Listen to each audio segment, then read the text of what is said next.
बिस्मिल्लाहिर्रहमानिर्रहीम। Class 9th। आज हमारा सेकंड लेक्चर है यूनिट ऑफ वर्क। कल मैंने थोड़ी सी बात की थी यूनिट ऑफ वर्क पे, आपको जनरली थोड़ी सी बात समझा दी थी कि आप कैसे यूनिट ऑफ वर्क जो है वो डिराइव कर सकते हैं।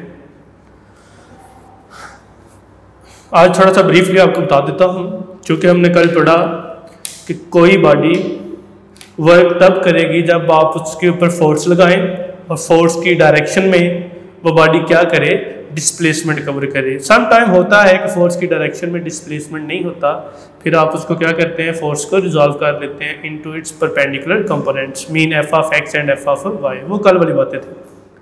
आज यूनिट ऑफ वर्क पढ़ रहे हैं, तो कल हमने जब बात की कि यूनिट ऑफ वर्क निकालने के लिए आप फार्मूला लिख लें वर्क का, तो वर्क क्या है, work is equal to F S.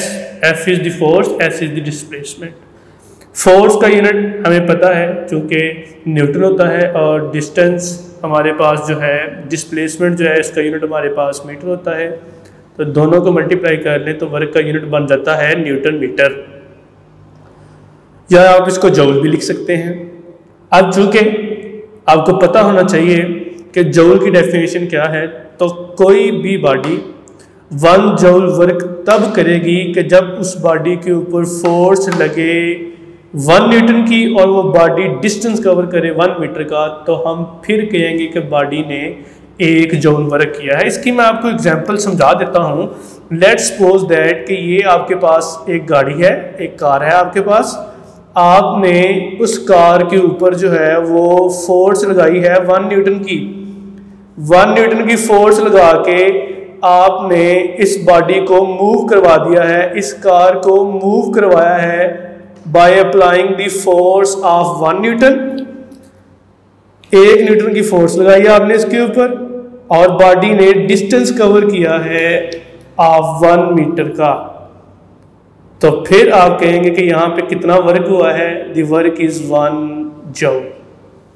तो 1 जूल बॉडी के ऊपर वर्क तब होगा जब आप उस बॉडी के ऊपर फोर्स लगाएं 1 न्यूटन की, that is the force of 1 newton, and body cover the distance of 1 metre, then the work is 1 joule. फिर वह वर्क क्या हो जाएगा, 1 जूल हो जाएगा। तो ये जनरली बात थी।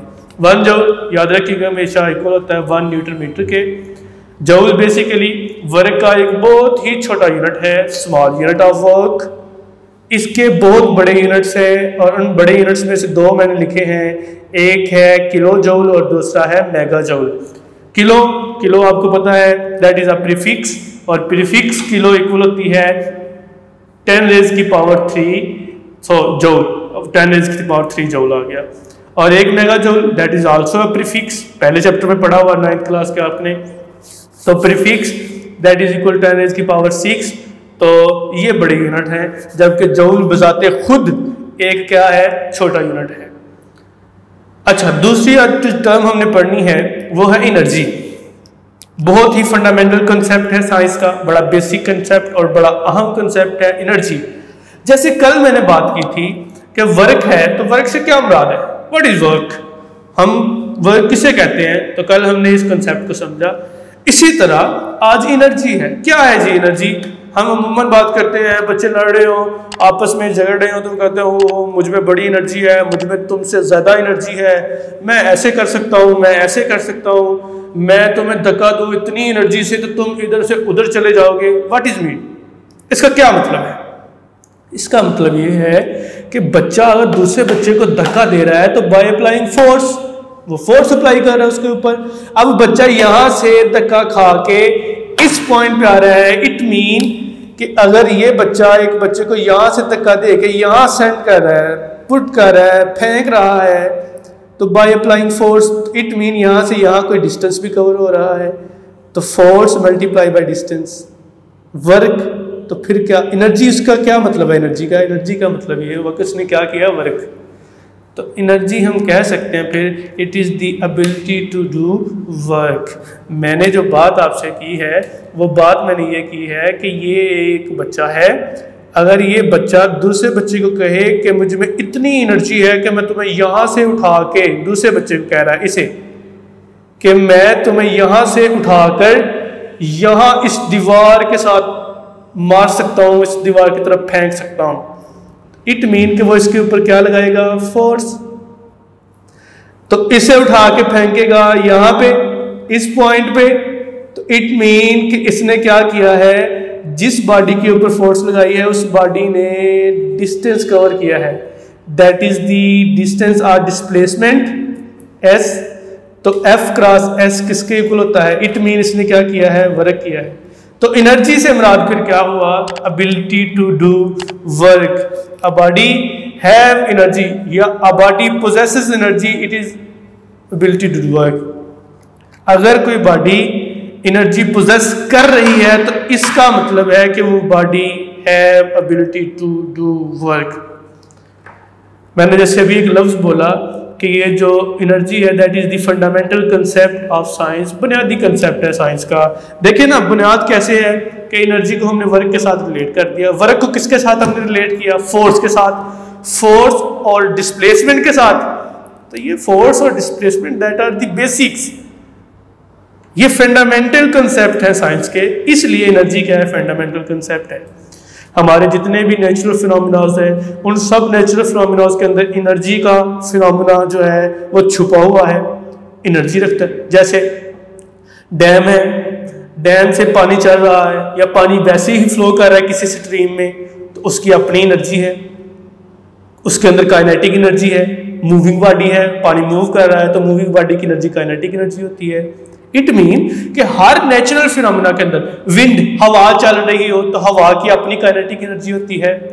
बो, तीर कमान, तीर कमान जब आप खींचते हैं तो उसकी अपनी एनर्जी होती है, potential energy, elastic potential energy होती है। तो हर नेचुरल फिनोमिना कोई भी कर ले, आप जब चल रहे होते हैं आपके चलने में भी जो है एनर्जी का फिनोमिना छुपा हुआ है। अल-मुख्तसर के हर नेचुरल फिनोमिना के अंदर जो है वो एनर्जी का कंसेप्ट है। जैसे मैंने एग्जांपल लिखी है कि water running down stream have ability to do work.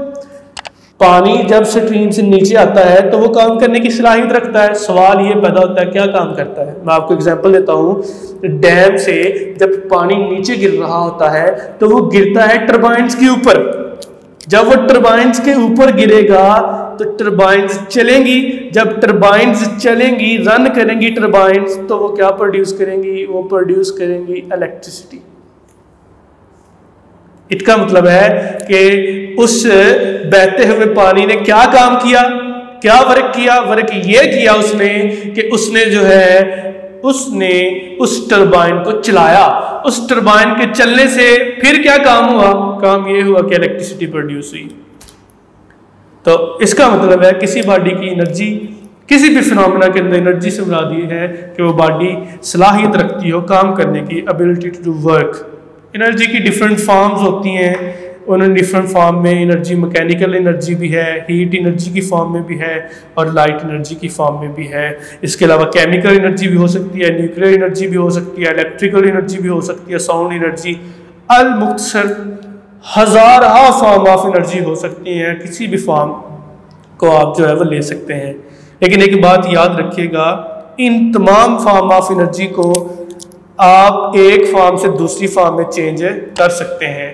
Energy can be transfer from one form to another form. Energy को एक फॉर्म से दूसरी फॉर्म में चेंज किया जा सकता है। इस बात को हम आगे पढ़ेंगे, लेकिन मैं आपको आपकी आसानी के लिए एक छोटी सी एग्जांपल दे के बात ख़त्म करने लगा हूँ कि आपको पता है कि आप जब अपने घर में बल्ब ऑन करते हैं, बल्ब को जब चलाते हैं आप, तो देखें आपने इसको कौन सी एनर्जी दी है, electric energy, that is the form of energy. जब इलेक्ट्रिक एनर्जी दी है तो थोड़ी देर बाद आप देखेंगे उस बल्ब को हाथ लगाएं, हाथ लगाएंगे जब, तो आप ऑब्जर्व करेंगे कि वो बल्ब जो है वो गर्म हुआ होगा। It mean that is the heat energy. Heat energy कोई और फॉर्म है और इलेक्ट्रिक एनर्जी कोई और फॉर्म है। इसका क्या मतलब है, इसका मतलब ये है कि आपने इलेक्ट्रिक एनर्जी को ट्रांसफर कर लिया है another form of energy and that is the heat energy. तो ये आज का 2 आर्टिकल पढ़े हैं आपने, एक यूनिट ऑफ वर्क आपने पढ़ लिया है और दूसरा आपने एनर्जी। तो कल इंशाल्लाह हम काइनेटिक एनर्जी जो है वो स्टार्ट करेंगे। फी मालूम।